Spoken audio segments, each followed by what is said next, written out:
Doctor Shafiqur রহমানের সাহেবের মতন একজন ব্যক্তি, রাজনৈতিক পরিচয় ডাক্তার এবং সমাজসেবী এক ভদ্রলোক, যিনি যাকে ডাক্তার সমাজ খুব ভালোভাবে চেনে।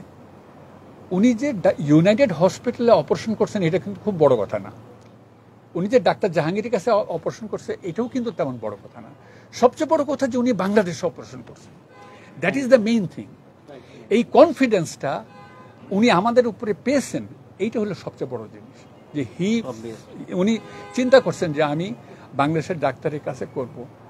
দেখবেন যে অনেক বড় বড় লোক আমাদের পার্শ্ববর্তী প্রেসিডেন্ট হয়েছেন দেশেই অপারেশন করে, এবং দেশে অপারেশন করাতে কি হয়, বাংলাদেশের মানুষের ভিতরে বা সেই দেশের মানুষের ভিতরে জাগ্রত সৃষ্টি হয়, এবং এইটা ডাক্তার সমাজকে অনেক প্রভাবিত করে, অনেক ইনভলভ করে। এই জিনিসটা ডক্টর শফিকুর রহমান করছেন।